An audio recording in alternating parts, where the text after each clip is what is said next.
Flat earthers are some of the most intelligent, smart, independent, critical thinking people I have ever met. Let's address the elephant in the room, shall we? It's 2025, people. So why is flat earth even a thing? Well, I'm glad you asked, because I have a theory. Shut up and sit down, you big bald f***. Please subscribe. Aloha from Florida.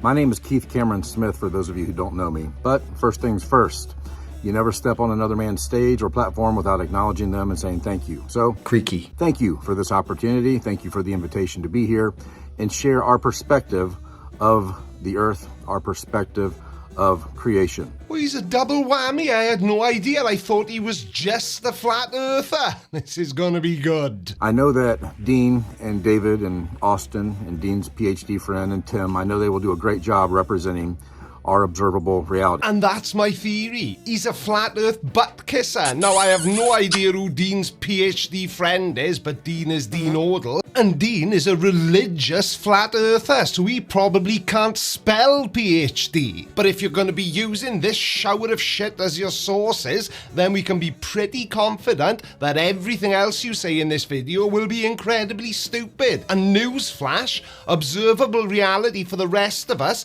still includes things like ships disappearing hull first over the horizon and celestial navigation working perfectly on a sphere. So I'm not going to get deep into the proofs for flat earth. Well, isn't that convenient? He's not going to get deep into flat earth proofs. Probably because there aren't any. But here I was hoping for a grand unveiling of revolutionary physics. Perhaps a detailed blueprint of the ice wall, or maybe even a functional model of the sun and moon zooming around a magical space pizza. But oh no, we're just going to skip the hard part where the actual evidence and repeatable experiments usually come in. It's almost as if the proofs he's referring to exist only in a dimension where gravity doesn't pull things towards the center of mass and perspective just doesn't exist. So yeah, just trust him, people. The proofs are there. They're just too deep for us mere mortals. I'm just going to share my testimony, my experience of how I got into flat earth and my journey over the last about 7 years now. Well, gather round, people, for a tale as old as time. In a world shackled by known constants, one man dared to defy. His personal testimony wasn't just a story, it was a weapon. It started for me in 2017. A Navy pilot came into my place of business, and through the sales process and building rapport and asking him questions about himself, he told me that he had been flying in the Navy for 5 years in Antarctica. And I said, "You probably have some stories you could tell, huh?" And he said, "You have no idea," and kind of smirked at me. I said, "What do you mean?" He said, "I'll just tell you that Antarctica is not what they teach you it is in school." Well, in my humble and ever so slightly sarcastic opinion, nothing screams scientifically verifiable truth quite like a vague, unprovable insinuation from a Navy pilot during a sales pitch. It's absolutely incredible how a casual "you have no idea" and a smirk can apparently dismantle centuries of satellite imagery and actual exploration. Well, not centuries of satellite, you know what I mean. Who needs empirical data when you've got a conspiratorial grin and an unspecified secret about Antarctica? What? It's not an ice continent on the bottom of a ball. Then what the hell is all this white stuff you see in every single video and photo taken in Antarctica? There's got to be more to your story than that, because if all it took to convince you that the Earth was flat was a cheeky wink from a Navy pilot, then damn. I went to YouTube, which is where he told me to go look. In 2017, you could find a lot of good things. You could find a lot of good channels, content creators for flat earth. All right, so not NASA's archive then, not, looking at papers written by astrophysicists. Your first port of call was YouTube. Today, the algorithm has changed. You have to know exactly where to go look. I'm going to give you some places to go look. You have to type it in exactly, and then you have to click on videos to see all that content creator has. I think you might be over-explaining that. Even though your audience is made up of flat earthers, I would imagine that even flat earthers have got the common sense to type flat earth into YouTube, if they're looking for flat earth videos. So the idea that the earth being flat was new to me. Here I am, my whole life. At the time, I guess I was 46 years old or so. I'm 52 now. And I thought, really? The earth can't be flat. There's no way. And yet somehow, even though there is absolutely no scientific evidence to support even the idea of a flat earth, you've ended up in one of my videos. So, yeah, thanks. So I started looking into it. I watched some of the documentaries from back then, like ODD TV and Sean Hibbler and the Truth Does Not Fear Investigation, Part 1 and Part 2. Those are excellent. Well, would you look at that? A flat earther got something right. Mark it on your calendars. Yeah, you're right. The Truth doesn't fear investigation, which is why when we knew that people were going down to Antarctica to witness that 24-hour sun that flat earthers have thrown their toys out of their prams about, The 24-hour sun in Antarctica doesn't work on a flat earth. we were supremely confident because it happens every single year. You know, it's predictable.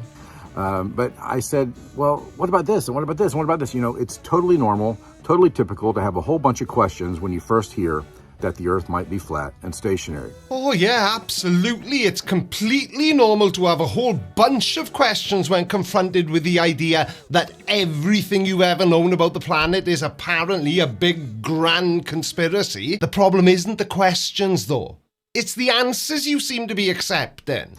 So I went and I listened to all of the overpaid pseudoscience priests See, he's an Eric Dubé fan. I can always tell. like Neil deGrasse Tyson and Brian Cox and Michelle Thaler and different people that are pumped up and promoted by the algorithms to try to keep people away from flat earth and tell everybody that flat earth is just stupid and archaic and blah, blah, blah, blah, blah. So you weren't exactly unbiased in your pursuit of the truth then, were you? Dismissing highly credentialed astrophysicists and science communicators as paid shills just because they present facts shows everyone that you're one of those types. The I don't trust anyone or anything types, which is helpful, as I have not categorized you yet using my own handy-dandy flat earth scale. I can't figure out yet if you're in category A, which is a liar, or category B, an idiot. Although now I think of it, I may need to add some subcategories. Liar, idiot, lying idiot, or idiot liar. This is a tough one. I listened to all of them, all the big ones anyway. And after a while, it became obvious. That absolutely none of them, not even the big ones, have got the first idea what they're talking about when it comes to the shape of the earth. It became crystal clear that what they were claiming had zero evidence in reality. Claims without evidence. That is the pseudoscience community of today. Including the astrophysicists you just took a big dump on. They are bound to be involved somehow. So basically them flat earthers think in reverse. So if anybody could actually provide you with real information about the shape of the earth, and I'm talking about people like astrophysicists and science communicators, and anybody who isn't a complete moron, they're all pseudoscientific, and it's only flat earthers, I'm going to assume, who know anything about real science. If you believe the earth is a spinning wet rock in outer space, after almost 7 years of research personally and teaching this for the last 4 or 5 years now, the only thing you have is blind faith in pseudoscience nonsense. Well, that's quite the bold claim, asserting that centuries of scientific observation, experimentation, and verified data from countless independent sources are all just a grand exercise in pseudoscientific nonsense. That would mean that every satellite orbiting the Earth, every GPS device, including the ones that flat earthers use, and every photograph ever taken from space is part of an elaborate deception. Now, given the choice between people like that and someone like Eric Douchenozzle, I think I'll stick with the trusted scientific sources and leave the wishful thinking up to flat earthers. You don't have even 1 ounce of empirical, observable, measurable, repeatable evidence for the globe. It doesn't exist. Right, so your argument boils down to this. Despite all the evidence, countless observations from Foucault's pendulums demonstrating Earth's rotation to the precise measurements of stellar parallax confirming our orbital motion around the Sun, ancient calculations like the ones Eratosthenes did to provide the Earth's circumference, the undeniable reality of time zones showing the Sun's sequential appearance across the globe, and the simple, everyday sight of ships disappearing hull first over the horizon due to the curvature of the Earth. With all of this, every single bit of it is apparently just blind faith in pseudoscience nonsense because in your personal 7 years of research, you haven't found the answers you were looking for. Well, it would seem to me that you're rather determined to ignore the obvious mountain of it staring you squarely in the face. The heliocentric hypothesis is a scientific absurdity. So my research led me to other people like David Weiss, and some of the podcasts you did back then, David. You're a patient man. I don't know that I could put up with some of those globe trolls like you did. But they were educational for me. Another one was Ben of Taboo Conspiracy. You know, it's weird because Ben has a Juris Doctorate and 2 master's degrees. You know, I actually agree with you this time. It is weird. It's weird why flat earthers keep bringing up that Taboo Conspiracies has got a Juris Doctorate. That's law. What the hell has that got to do with physics and the reality we live in? A friend of mine is an actual real-life lawyer, and I wouldn't go to him if my left testicle fell off because he's not qualified. Another person I learned from was Eddie Allen Carr of the Flat Earth Banjo USA Japan channel. Holy, you have got to be kidding me. I'm done. If you're taking advice on the shape of the Earth from Eddie, you've got bigger problems to worry about than your flat Earth story. He's also the author of 16 emergency landings proving flat Earth. He has a master's degree in emergency management. Again, so what? He's got a degree in buying extra bread when it snows. And all the things he had to learn and study to get that master's degree. You know, this accusation that flat earthers are stupid and broke and live in their mama's basement, it's the opposite. Yeah, but they do believe in some really stupid things, don't they? And I think Daniel Pratt puts the kibosh on that little theory. He spends most of his life in his basement. Flat earthers are some of the most intelligent, smart, independent, critical thinking people I have ever met. And you've clearly not met that many people, have you? And then, I guess about almost 2 years ago now, I met Vika Drazov. He is the creator and director of the documentary Flatten the Curve, with many commercial and military pilots, as well as other professionals like aeronautical engineers, merchant marines, the guys who navigate submarines, all proving with real-world applications that the Earth is flat and stationary. Oh yeah, I know, it's crazy. It's nuts, isn't it, that a flat Earth documentary made by flat earthers would prove that the Earth is flat. Squirrel. And also that these highly trained individuals whose entire careers rely on a precise understanding of global navigation, orbital mechanics, and actual verifiable physics have somehow managed to keep this monumental secret from the rest of us. You'd think that a commercial pilot, for instance, relying on navigation systems that account for Earth's curvature, or a submarine navigator whose instruments are designed for a spherical planet, might have noticed this rather significant discrepancy in their day-to-day operations. I started going on Vika's podcast, and after, this was maybe a year and a half ago now, after a few months, Vika said, you know, guys, I got another idea for another documentary. Hey, squirrel. Squirrel. And, you know, that happens down the rabbit hole. The rabbit hole has a lot of rabbit trails, and sometimes you see a squirrel or something else. But anyway, life is good.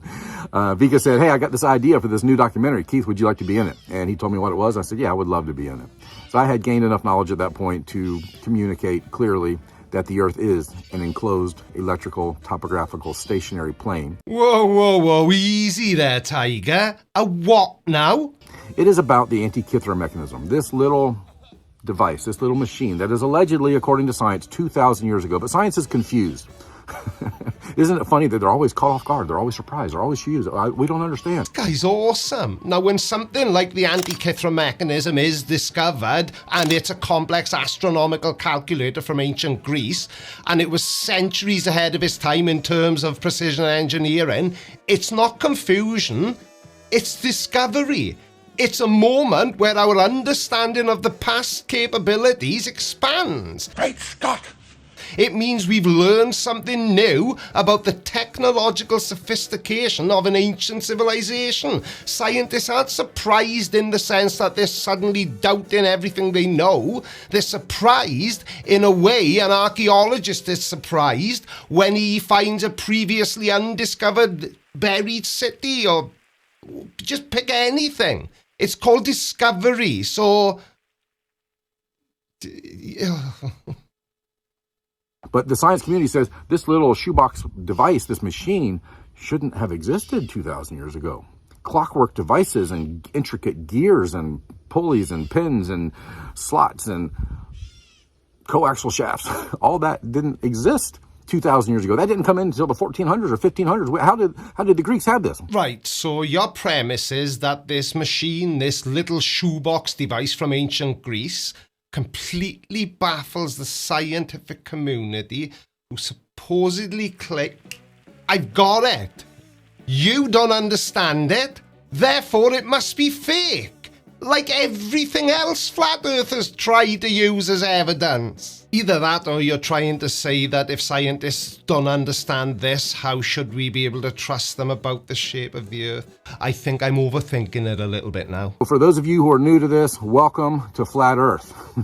For those of you who have been into it a while, keep going, keep questioning everything. Apart from other flat earthers, obviously, because they're the ones you learn everything from. Thank you all so much for watching, and I will see you again on Monday. Love you. Bye. Out of everything that's on the internet, this is the best thing. Did any of you grandparents have sort of home remedies? For example, my grandfather used to say that if you were feeling fluey, you would rub lard on your back. But every time he tried it, he just went downhill fast. I don't think so. No, no, no, no. I don't think so. No, no, no, no. It's never, ever, ever, ever,